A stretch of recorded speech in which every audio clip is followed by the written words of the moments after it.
Хорошо. Халявный валяжник, стакан бесплатного березового сока на дармовщинку. Вот что еще человеку для счастья надо? Ну, разве что пойти в лес, найти какой-нибудь гриб, опять же, бесплатно, пожарить его и смурлять. Но, с другой стороны, если что-то пока достается нам с вами на халяву, это вовсе не значит, что государство не косит ревнивым глазом. И я его, в смысле государства, прекрасно понимаю. Нас же с вами 146 миллионов человек. Ну что будет, если каждый пойдет в лес хворост собирать или березы сосать, как вампир? Нет, такие вещи бесконтрольными оставлять нельзя. Минсельхоз предлагает выделить чиновникам полномочия контролировать рынок дикоросов и сбор населением ягод, грибов, березового сока, полезных для здоровья растений. В ведомстве полагают, что необходимо выработать нормы по переработке и обороту в России дикорастущих пищевых ресурсов и лекарственных растений. Ну а вы как хотели? Если что-то приносит пользу гражданину, то государство должно как минимум обозначить свою причастность к этому, а как максимум брать с этого сбор или налог. Ну или на худой конец выдавать лицензии, разрешения, сертификаты. Надо, кстати, еще помимо охотинспекторов завести такую инспекцию по грибам и ягодам. И пусть люди в черной форме, с повязкой на руке, знаете, такой красной, с мухомором в центре белого круга, бродят по лесам и лукошки грибников инспектируют. Ви есть показать свой лукошко, я воль. Ну правильно, а то вдруг гражданин набрал неправильно или сверх квоты маслят. Молодые персонажи, я извиняюсь, вы не подскажете, где я могу найти грибы? Нафу, никогда не слышал. На текущий момент времени инициатива Минсельхоза России про грибы, ягоды и прочие полезные травы остается инициативой Министерства сельского хозяйства России, то есть пока еще большую поддержку не получила. А вот закон о халявном валежнике был принят в прошлом году и с 1 января текущего года вступил в законную силу. И помнится, как по этому поводу ужасно гордились дяденьки в костюмах-тройках, которые стоят тройку уже ваших месячных зарплат. Вот прямо распирала их гордость за то, что они населению России предоставили право бесплатно собирать то, что это самое население всю жизнь бесплатно собирало. Вот только, едва покинув Госдуму, закон о валежнике немедленно зажил своей жизнью, чем смутил даже собственных разработчиков. Вот что об этом говорит один из авторов, депутат Государственной Думы Российской Федерации Андрей Чернышов. На уровне региональных законодательств наша инициатива сегодня практически полностью извращена. Есть примеры, когда региональный законодатель или чиновник наш закон, который разрешает собирать валежники и вообще сухую древесину, превращает в глупость. Салтыков-Щедрин позавидовал бы таким сюжетам, которые появляются в нашей жизни. В одном из регионов установили норму, что валежник должен быть не больше метра. В другой территории нужно уведомить администрацию за 40 дней в письменном виде или за 5 дней через интернет-портал. В некоторых регионах на валежнике не должно быть следов механических средств. Вообще никаких. Последний законодательный идиотизм – это как раз наше якутское нормотворчество. Ну, наши народные избранники, как вы понимаете, не могли остаться в стороне от регулирования валежниковой халявы. А потому на последней сессии ЛТУМЭН перед самыми каникулами депутаты приняли закон о якутском валежнике. Ну или, как он официально называется, о реализации отдельных полномочий в сфере лесных отношений в Республике Саха-Якутия. А как иначе? В Якутии столько леса! Это же если не зарегулировать валяжниковую халяву, то сколько наш народ хвороста на шару-то соберет? Целью законопроекта является установление порядка заготовки и сбора валежника гражданами свободно, бесплатно, исключительно для собственных нужд на территории Республики Саха-Якутия. При заготовке валежника осуществляется сбор лежащих на поверхности земли остатков стволов деревьев, сучьев, не являющихся порубочными остатками в местах проведения лесозасечных работ или образовавшихся вследствие естественного отмирания деревьев при их повреждении вредными организмами – буреломе, снеговале. Акцентирую ваше внимание. Сучьев, не являющихся порубочными остатками. То есть, не дай бог, вы схватили сучок, на котором след от топора или зубьев бензопилы остался. В законе черным по белому написано, что речь идет о естественном отмирании деревьев. Как бы еще в лесхоз не пришлось идти за справкой, подтверждающей, что дерево померло в результате естественных причин. А все почему? Все потому, что во всем должен быть порядок. Ордунг. Мерин.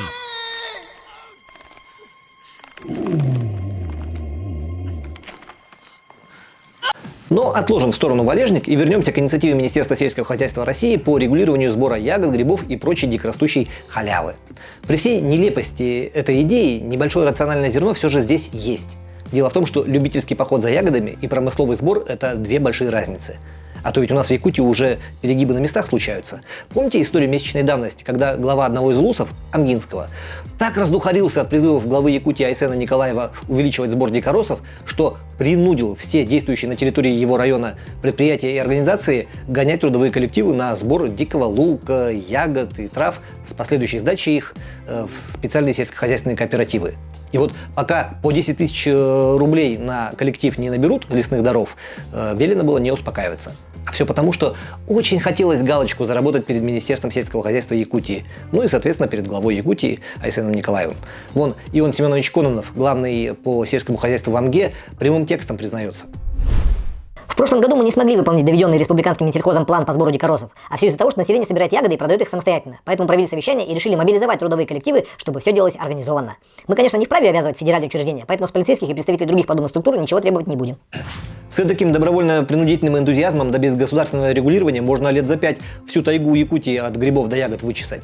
Вон уже и Кирилл Бычков, зампред правительства Якутии, в свободное от поиска инвестиций время требует признать иван-чай экспортным товаром. Ну, чтобы заваливать им рынки Китая и Японии. Ну, не одними же огурцами экономику Якутии до сельское хозяйство ее поднимать. Опять же, глядишь, со сбором ягод и грибов дело пойдет лучше, чем с выращиванием КРС, крупного рогатого скота. Потому что такое ощущение, что вот этого самого КРС становится тем меньше, чем больше денег Якутия вбухивает в сельское хозяйство. Я полный наберу, да еще с горкой. Одну ягодку беру, на другую смотрю, сетью примечаю, а четвертая мерещится. Вообще в нашей стране желательно не оставлять без присмотра ничего из того, чем человек желал бы заниматься самостоятельно. Вот, например, озаботился гражданин своим здоровьем. Ну, там, пошел в спортзал, в фитнес-клуб, начал бегать по утрам, приседания делать. Думаете, это происходит потому, что он сам так захотел? Нет.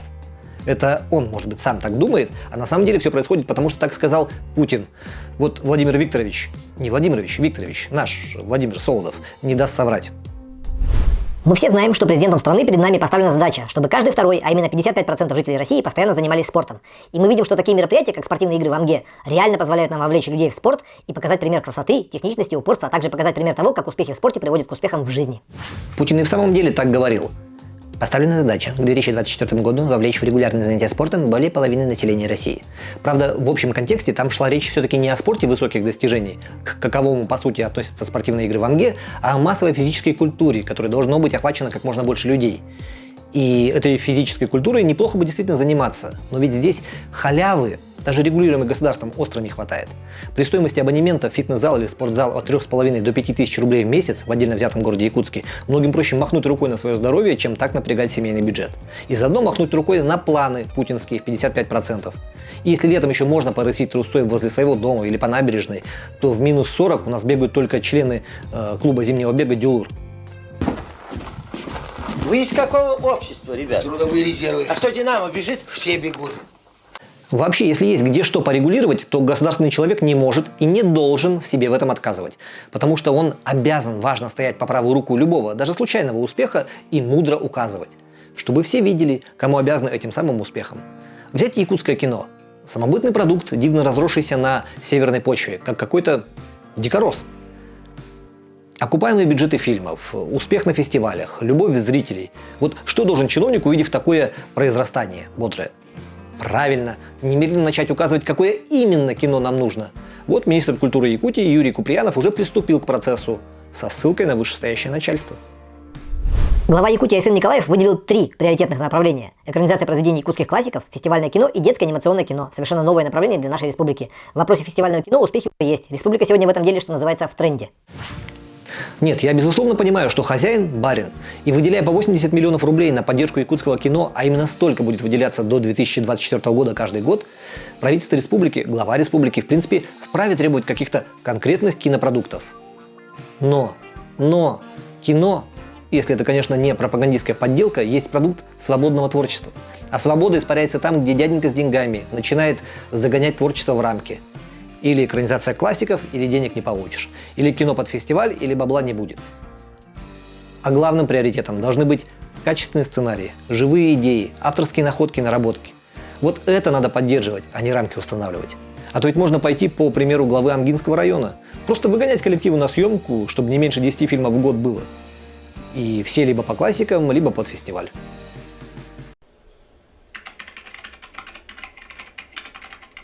Первая метафора, которая звучит у меня в голове, когда я начинаю писать сценарий – восхождение на гору с завязанными глазами. Вы скажете, ну да, очень сложно взбираться на гору с завязанными глазами. Ты не знаешь, куда ползти, не видишь, обо что можно опереться. Но самое сложное во всем этом – вообще найти горы. Перебивка получилась длинноватой, но уж больно метафора была хороша. Это, кстати, был фрагмент из небольшого анимированного ролика Майкла Арнта, одного из топовых сценаристов студии Disney. И Майкл рассказывает о том, как рождаются идеи, как они выстраиваются в сюжеты и как они превращаются в пресловутые сценарии. Очень рекомендуется к просмотру всеми чиновниками, курирующими кинематографию. Просто для понимания вещей, которые срабатывают в кино. Но не будем отвлекаться. С халявы мы начали, халявой и закончим. Как по-вашему, что на сегодняшний день является главной халявой в государстве российском? Задумайтесь. Ну, вот вам подсказка. Позвольте узнать. Я с ней расписываюсь. Это наша машинистка. Жить со мной будет. Барменталя надо выселить из приемной. У него своя квартира есть. Правильный ответ – квартира, жилье. Бесплатного жилья, как известно, у нас больше нет, чай не Советский Союз, но есть госпрограмма переселения граждан из ветхого и аварийного жилья, по которой людям, которые годами ютились в рассыпающихся бараках с удобствами на улице и сырой штукатуркой, падающей на головы, положено человеческое жилье. Для этого государство выделяет немаленькие деньги. И Якутии в течение 5 лет достанется около 65 миллиардов рублей. Это огромная сумма, которая должна изменить судьбы тысяч якутян. Главное ей с умом распорядиться. И вот наш глава Айсен Николаев объясняет, как именно мы этот ум будем применять. У нас имеются такие районы, которые по первому этапу программы практически не вели работу и только сейчас начинают втягиваться, из-за чего возникает множество ошибок и жалоб, а освоение выделенных средств идет очень слабо. Если мы увидим, что у вас есть возможность расселить не 40, а, допустим, 80 домов, то финансирование, выделенное районам, которые слабо выстроили эту работу, будет сниматься и направляться в те муниципальные образования, которые лучше справляются с поставленной задачей.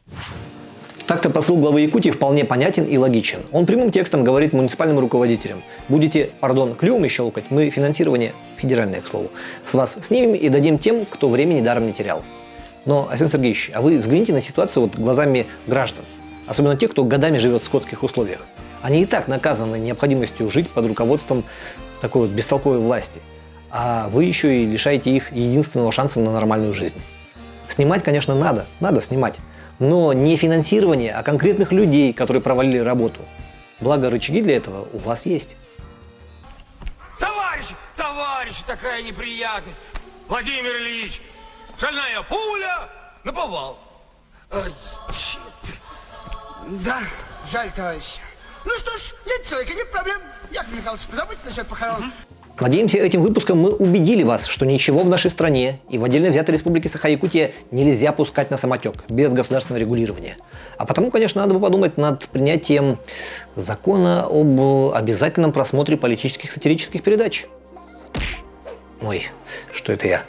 Я-то куда?